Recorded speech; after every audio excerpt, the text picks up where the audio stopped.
मेरी आवाज़ सुनाई दे रही है क्या? कोई बताइए।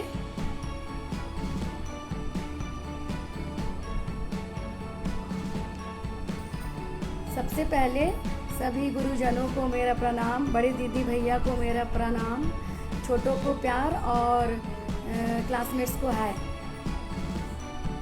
मैं चंदा रानी 92-99 बैच से, मेरी एजुकेशन BA B.Ed और वर्तमान में हाउस वाइफ हूँ और साथ साथ जॉब की प्रिपेयरिंग कर रही हूँ। 3 अगस्त 1992 नवोदय में हमारा पहला दिन, घर छोड़कर जाने की थोड़ा सा दुख और नवोदय में सिलेक्शन होने की थोड़ी खुशी के साथ हम पुरानी बिल्डिंग में गए और थोड़ा डर भी लग रहा था कि हम नए माहौल में नए लोगों के साथ कैसे एडजस्ट करेंगे। पर वहाँ पे बड़ी दीदी भैया और वहाँ के टीचर्स ने हम लोगों की बहुत मदद की एडजस्टमेंट में, तो बहुत अच्छा लगने लगा। फिर जब सुबह का मॉर्निंग असेंबली अटेंड किया तो म्यूजिक के साथ मॉर्निंग असेंबली हो रहा था, तो हमें बहुत अच्छा लगा कि हमारे स्कूल से कुछ अलग है यहाँ पे। फिर हम लोगों को उसी क्लास का क्लासरूम बिना जो खटाल के जस्ट बगल में था और वहाँ पे गोबर गैस की टंकी भी थी जिससे कभी कभी बदबू भी आया करती थी।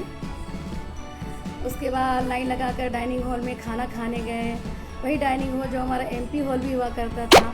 जब कल्चरल प्रोग्राम्स होते थे तो MP हॉल को खाली करके कल्चरल प्रोग्राम्स करवाए जाते थे।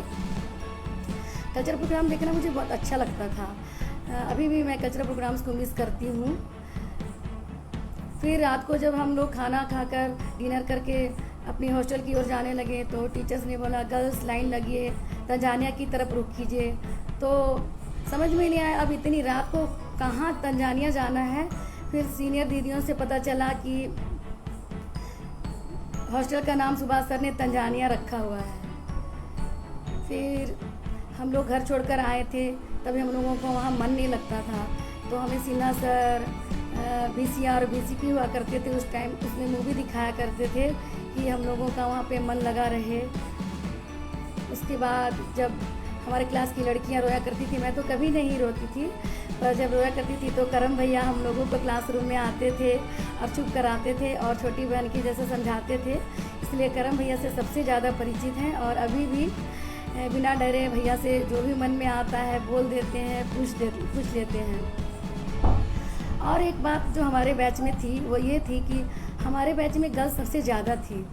हम 30 लड़कियां थी और 50 लड़के थे और ऐसा था कि 20 सेक्शन में हम इक्वल थे, 20 बॉयज़ और 20 गर्ल्स। तो जब भी हमारे बीच में क्विज कंपटीशन हुआ करता था तो उस टाइम मेरी GK बहुत अच्छी थी और गर्ल्स मेरी वजह से जीत जाया करती थी, तो लड़के थोड़ा दुखी हो जाया करते थे।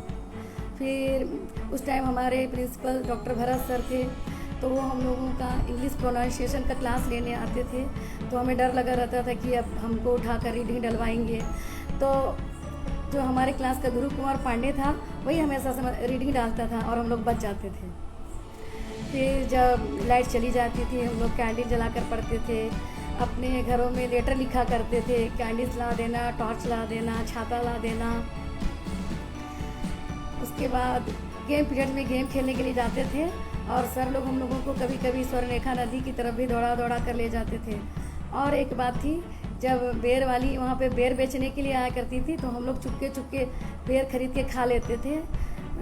फिर जब टीचर्स को पता चल जाता तो खूब डांट मिलती थी, क्योंकि बहुत लोगों का बेर खाने से तबीयत खराब हो जाता था, खांसी हो जाती थी।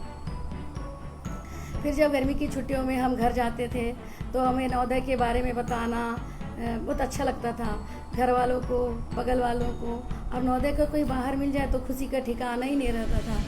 तो एक बार की बात है, मैं अपनी दीदी के साथ अपने रिलेटिव के घर से आ रही थी तो रास्ते में ज्योति मैम मिल गई, तो मैंने ज्योति मैम को प्रणाम किया और बोला मैम आप यहाँ कैसे? तो उन्होंने बोला कि ये मेरा मायका है, तुम यहाँ? तो मैं बोली मेरा भी घर यहीं पे है। तो बोली मुझे पकड़ कर ले गई, चलो तुमको चंदना और रंजना से मिलाते हैं। तो मुझे चंदना और रंजना दी के घर ले गई, बगल में ही था और वहाँ पे आचार्य सर बैठे हुए थे। फिर मैं आचार्य सर से मिली और घर जब वापस गई और बड़ी दी को बताया कि आज मैं अपनी स्कूल की ज्योति मैम से मिली थी, उनका घर वहाँ पे है और उनके फादर रेडियो स्टेशन में तबला वादक थे। तो बड़ी दी ने बताया अच्छा वो ज्योति मेरी क्लासमेट है, ये देखो उसकी फ़ोटो। फिर मैं जब छुट्टी के बाद नवोदय वापस आई तो ज्योति मैम से बताया आप इनको जानती हैं क्या? तो उन्होंने बोला कि हाँ ये हमारी क्लासमेट हैं। तो मैंने बोला ये मेरी बड़ी दीदी है। तो फिर ज्योति मैम की सिखाई हुई एक सॉन्ग मुझे याद है, ओ नागुम चितिर कोबे पुत्ती रंगिया पूमल रे पूरी कोडी पुकानी कोरडी कोरंतरी केडी मग पड़े। मुझे नहीं पता ये किस भाषा का सॉन्ग था, पर मुझे ये सॉन्ग पूरा अभी भी याद है। फिर बाद में ज्योति मैम हमारे स्कूल को छोड़कर चली गई। ज्योति मैम को बहुत मिस किया। फिर हम लोग अपना फेस्टिवल वहीं पे मनाया करते थे, कभी हम लोग फेस्टिवल में घर नहीं जाया करते थे। और जब दीपावली आती थी तो हम लोगों का मिट्टी का घरौंदा बनाना, घरौंदा कंपटीशन होना, और सर लोग जब शाम में आते थे कि किसका घरौंदा सबसे अच्छा बना है और देखने के लिए, और फिर असेंबली में अनाउंस किया जाता था कि ये क्लास फर्स्ट आया है घरौंदा बनाने में। फिर जब हम लोगों का खाली पीरियड हुआ करता था तो हमारे क्लास का एक ब्रजेश और विजेंद्र था, वो हम लोगों को हाथी और चींटी के मच्छर के ऊपर चुटकुला बनाकर सुनाया करता था। तो हम लोगों को बहुत अच्छा लगता था, और हम लोगों ने हमारे क्लासमेट विजेंद्र का मच्छरी नाम रख दिया था।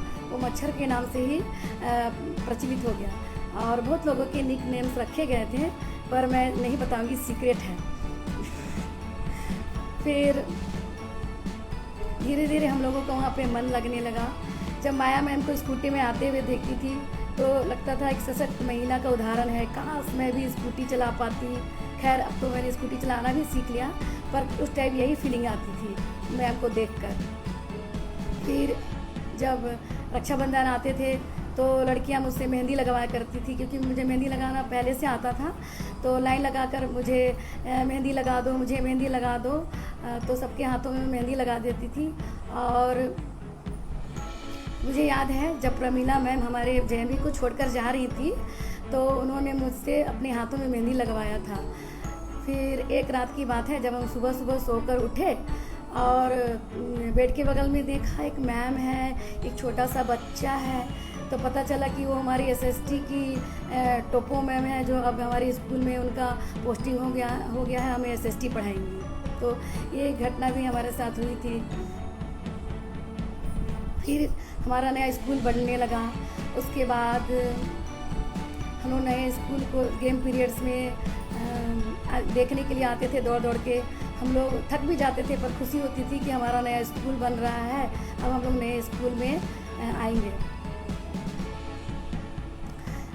और एक बात मैं बताना चाहती हूँ, जो मिश्रा सर थे हम लोगों को बहुत डांटते थे, तो हम लोग बहुत हल्ला करते थे। एक बार हम लोगों को मिश्रा सर डांट के चले गए कि कल से मैं तुम लोगों का हल्ला नहीं सुनना चाहता हूँ, जो भी हल्ला करेगा उसको पनिशमेंट मिलेगी।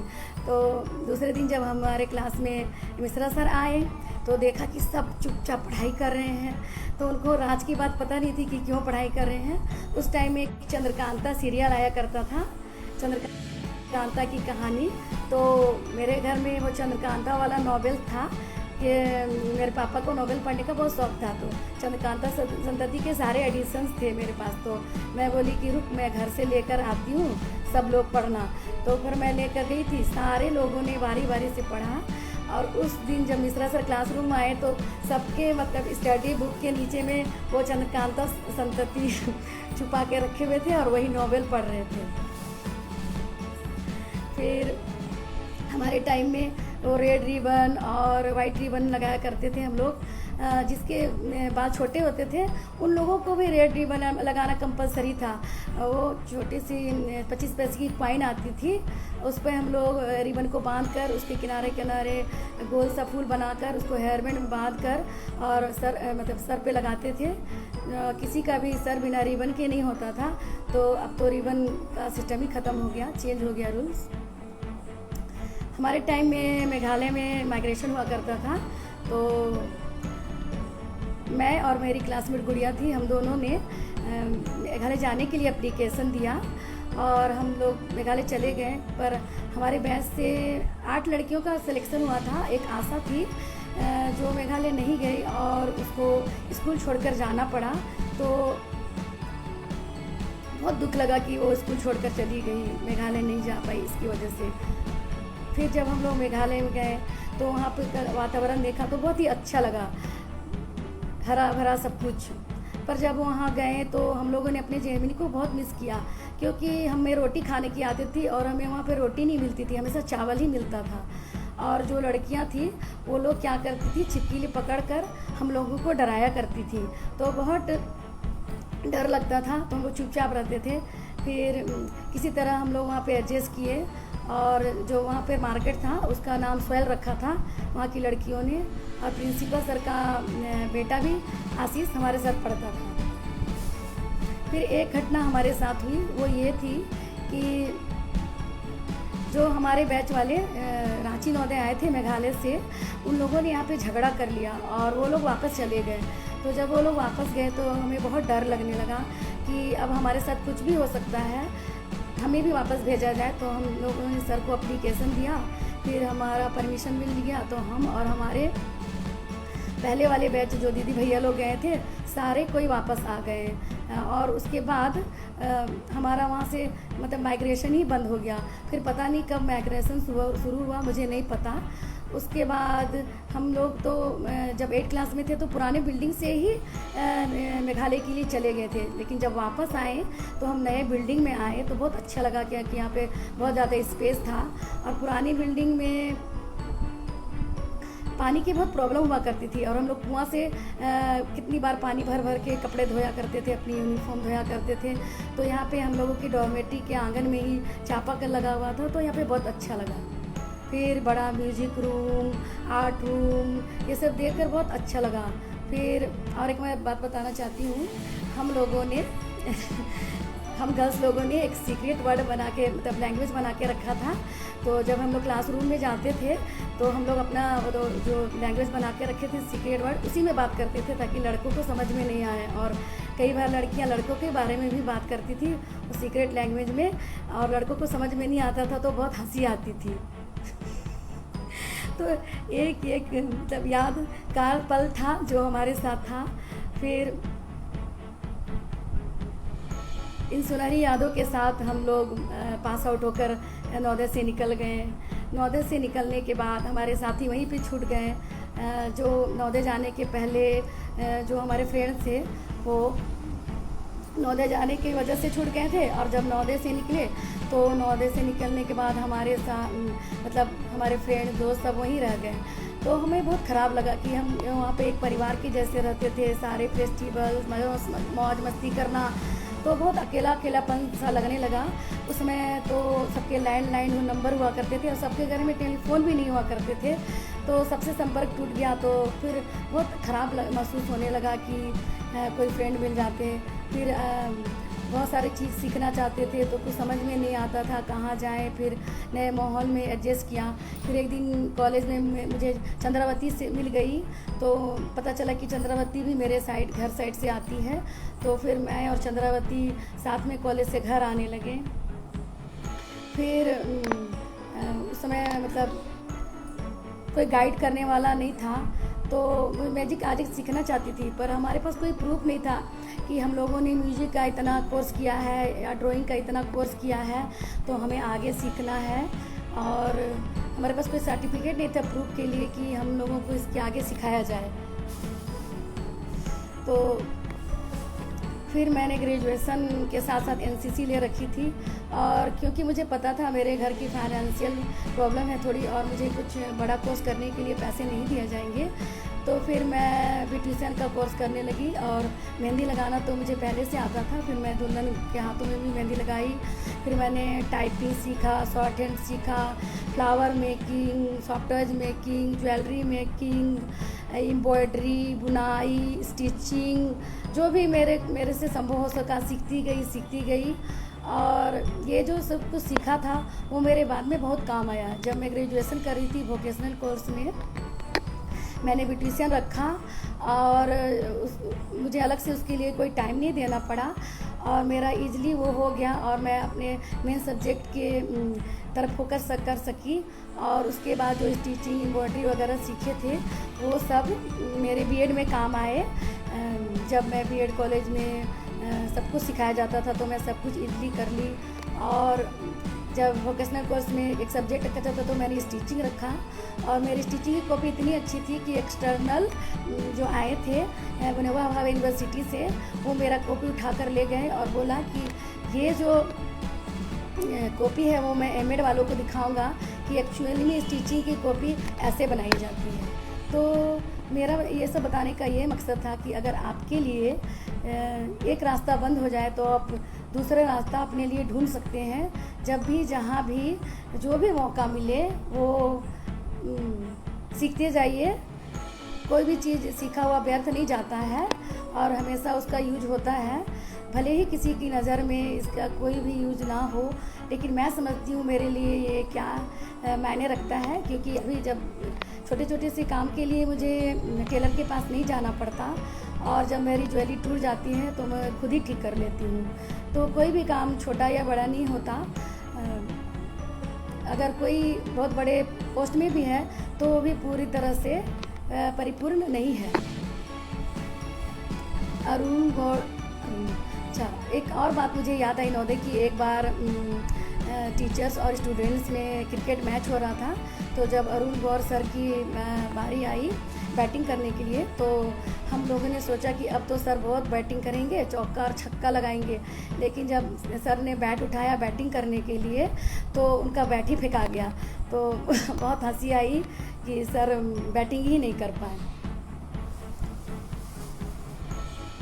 तो मैं ये कह रही थी कि कोई भी काम छोटा या बड़ा नहीं होता, तो आप जो भी मौका मिले, जब भी मौका मिले, सीखते जाइए। और कोई भी इंसान बड़ा या छोटा नहीं होता, उसका कब वो किसके काम आ जाए ये नहीं कहा जा सकता। और हम नवोदय वालों में एक खासियत है कि वो किसी को छोटा या बड़ा नहीं समझते। वो हमारे लिए एक नवोदय ही सबसे बड़ा परिचय है, और एक दूसरे की मदद करते रहते हैं, किसी भी भेदभाव और ऊंच नीच का ये किए हुए। और जब से मैं नवोदय के संपर्क में आई तब से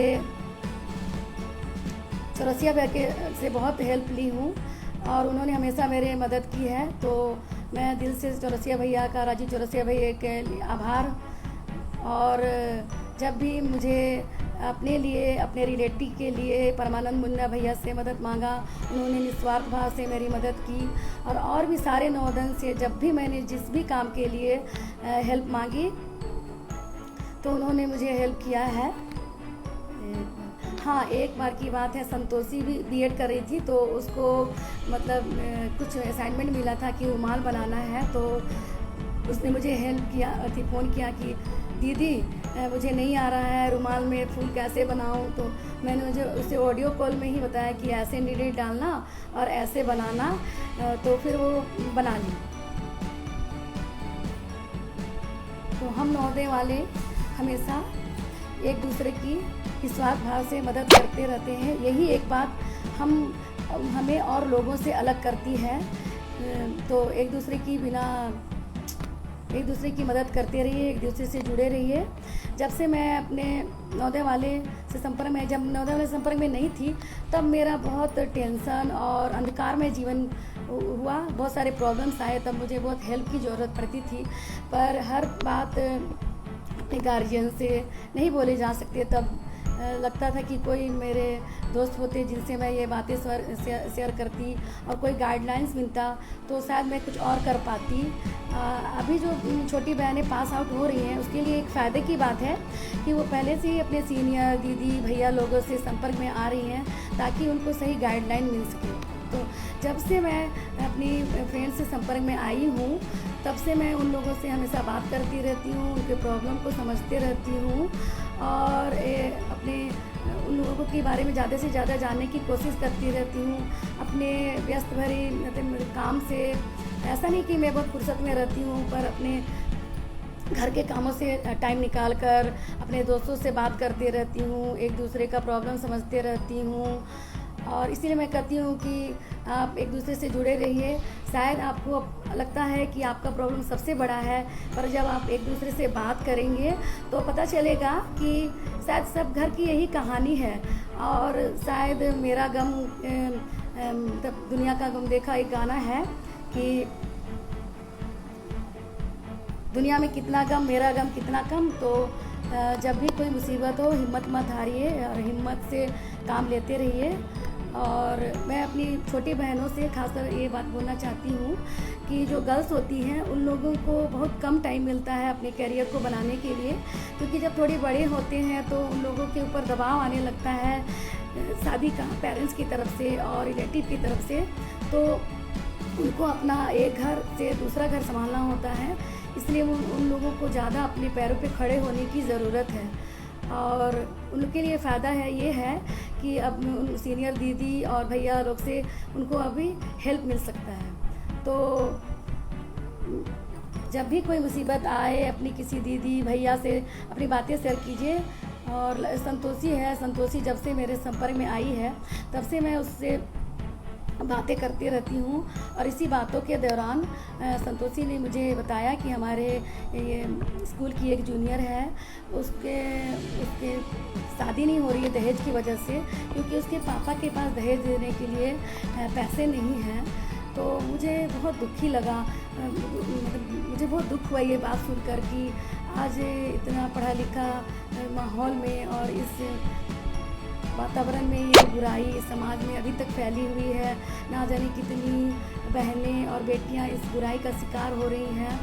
तो क्या इस बुराई का अंत करने के लिए हम नौदैन कुछ कदम उठा सकते हैं? क्या एक मैट्रिमोनियल साइट बना सकते हैं जिसमें नौदैन और नौदैन के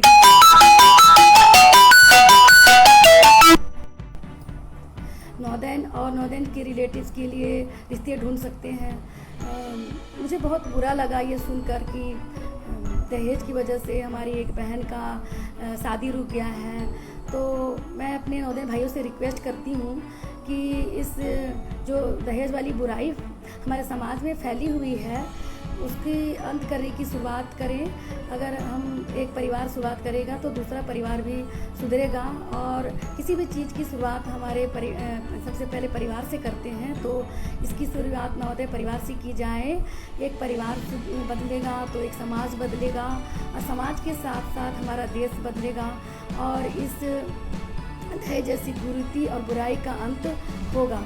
और मेरी बहनों से ये रिक्वेस्ट है कि वो अपने आप को इतना मजबूत बनाए कि वो आपसे कोई दहेज की मांग ना करें, क्योंकि आज भी ये जो बुराई है वो हमारे समाज में फैली हुई है। और सुनकर बहुत बुरा महसूस होता है कि पढ़े लिखे लोग भी ऐसा करते हैं। अगर लड़के ये सोचते हैं कि उनके माता पिता ने उनकी पढ़ाई में बहुत पैसे खर्च किए हैं, तो वो एक बार ये भी सोचे कि लड़कियों के माता पिता ने भी उनकी पढ़ाई लिखाई के लिए पैसे खर्च किए हैं। तो क्या मैं अपने नौदैन भाइयों से ये उम्मीद कर सकती हूँ कि ये जो दहेज जैसी बुराई हमारे समाज में फैली हुई है उसका अंत करने की शुरुआत वो करेंगे। और